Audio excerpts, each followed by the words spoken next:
इतिहास में घटे सबसे अजीब इत्तेफाक जिन्हें जानकर आप भी हैरान हो जाओगे।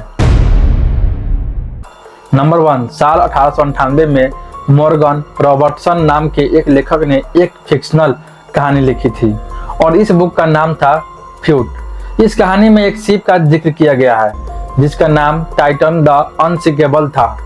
इस जहाज के बारे में लिखा गया था कि टाइटन अपने जमाने का एक विशाल जहाज था जो कभी नहीं डूब सकता, लेकिन अपने पहले ही यात्रा के दौरान टाइटन अटलांटिक ओशियन में एक आइसबर्ग से टकरा गया और डूब गया, जिसमें हजारों लोगों की जान चली गई। लेकिन हैरानी की बात यह थी कि इस बुक के पब्लिश होने के 14 साल बाद एक ऐसा ही जहाज बनाया जाता है जिसका नाम टाइटैनिक था, जिसके बारे में आपने भी सुना होगा। हैरानी की बात थी कि 14 साल पहले लिखे गए एक बुक में टाइटन शिप और टाइटैनिक की डिटेल्स हूबहू मैच होती है, जैसे दोनों ही जहाज़ों को अनथिंकेबल कहा गया था। दोनों ही जहाज अपने जमाने के सबसे विशाल जहाज थे। दोनों ही जहाज अटलांटिक ओशियन में अपने पहले ही यात्रा के दौरान आइसबर्ग से टकरा के डूब गए। दोनों ही जहाज़ों ने अप्रैल के महीने में अपनी यात्रा शुरू की थी और दोनों ही जहाज़ों पर 2500 पैसेंजर्स थे। क्या इतनी सारी समानताएं मात्र एक इत्तेफाक है या कुछ और जो हमारे समझ से परे हैं?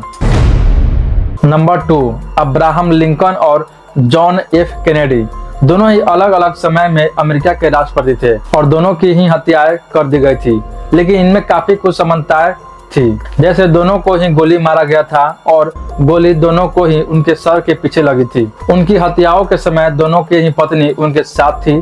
दोनों की सेक्रेटरी का नाम एक दूसरे से मिलता था, जैसे जॉन के सेक्रेटरी का नाम लिंकन था और लिंकन के सेक्रेटरी का नाम जॉन था। दोनों की मौत शुक्रवार को ही हुई थी और दोनों के ही दोस्त का नाम बिली ग्राहम था।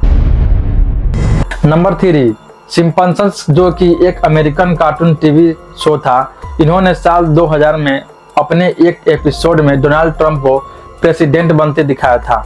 उस टाइम यह सिर्फ लोगों के लिए एक मजाक था, लेकिन बाद में उनकी यह प्रेडिक्शन सच हो गई। इसमें सबसे बड़ी हैरानी की बात यह कि जिस तरह सिम्पसंस ने अपने एपिसोड में डोनाल्ड ट्रंप को प्रचार करते और प्रेसिडेंट बनते दिखाया था, ठीक वैसे ही असल जिंदगी में भी ट्रंप ने प्रचार और प्रेसिडेंट बनने की घोषणा की थी। नंबर 4, साल 1893 में यूएस के टेक्सास में रहने वाले हेनरी जिगल नाम के एक व्यक्ति ने अपनी गर्लफ्रेंड के साथ चीट किया और उसे धोखा दिया, जिससे दुखी होकर उसकी गर्लफ्रेंड ने सुसाइड कर लिया। और जब यह बात उस लड़की के घर वालों को पता चली तो उसके भाई ने गुस्से में आकर गन उठाया और हेनरी के घर पहुंच गया, जहां हेनरी अपने गार्डन में खड़ा था। हेनरी को देखते ही उस लड़की के भाई ने हेनरी पर गोली चला दी और हेनरी जमीन पर गिर गया। उस लड़की के भाई को लगा कि हेनरी मर गया और उसके बाद खुद को भी गोली मार ली और उसकी भी डेथ हो गई।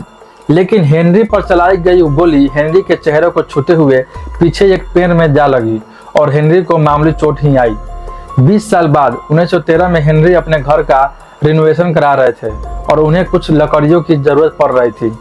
हेनरी ने सोचा कि गार्डन में लगे पेड़ को कटवा दिया जाए, लेकिन वो पेड़ काफी बड़ा और मोटा था जिसे काटना काफी मुश्किल था। इसलिए हेनरी ने उस पेड़ में डायनामाइट लगाकर उसे उड़ाने का डिसीजन लिया और जैसे ही उस पेड़ में ब्लास्ट हुआ, उसमें धंसी गोली तेज रफ्तार से बाहर निकली और सीधे हेनरी के सर में जा लगी और हेनरी के मौके पर ही मौत हो गई। यूएस का हुआ डैम बनाते समय लगभग 96 वर्कर्स ने अपनी जान गंवा दी थी, लेकिन इसमें सबसे अजीब बात यह थी कि इस डैम को बनाते समय पहली मौत 20 दिसंबर को 1920 को जॉर्ज ट्रेनी नाम के एक व्यक्ति की हुई थी और उसी डैम पर मरने वाला आखिरी व्यक्ति पैट्रिक ट्रेनी था, जो कि जॉर्ज का ही बेटा था और उसकी मौत भी 20 दिसंबर को ही हुई थी। Number 7, white star line ship company जो कि एक ब्रिटिश शिप मैन्युफैक्चरिंग कंपनी है। यह वही कंपनी है जिसने ओलंपिक और टाइटैनिक जैसे विशाल जहाज बनाए थे और इसी कंपनी में वायलेट जेसेप नाम की एक महिला नर्स के तौर पर काम करती थी। व्हाइट स्टार लाइन कंपनी का पहला जहाज ओलंपिक था, जो कि उस समय का सबसे बड़ा और लग्जरियस जहाज था। लेकिन 1911 में यह जहाज एक दुर्घटना में डूब गया जिसमें सैकड़ों लोग मारे गए। उस दिन वायलेट जेसेप भी इस जहाज पर थी, लेकिन उन्हें इस दुर्घटना में कुछ नहीं हुआ। वहीं अपनी दूसरी यात्रा के दौरान वायलेट टाइटैनिक शिप पर नर्स के तौर पर मौजूद थी, लेकिन जैसा कि हम सबको पता है कि टाइटैनिक अपनी पहली यात्रा के दौरान डूब गया था, जिसमें हजारों लोग मारे गए थे, उस समय भी वायलेट जसप को कुछ नहीं हुआ। वो दोबारा से इतने बड़े दुर्घटना में बच गई। और इतना ही नहीं, वायलेट अपनी तीसरी यात्रा में वर्ल्ड वार 1 के टाइम 1916 में वायलेट को एक ब्रिटानिक नाम के मेडिकल शिप पर नर्स के रूप में तैनात किया गया था।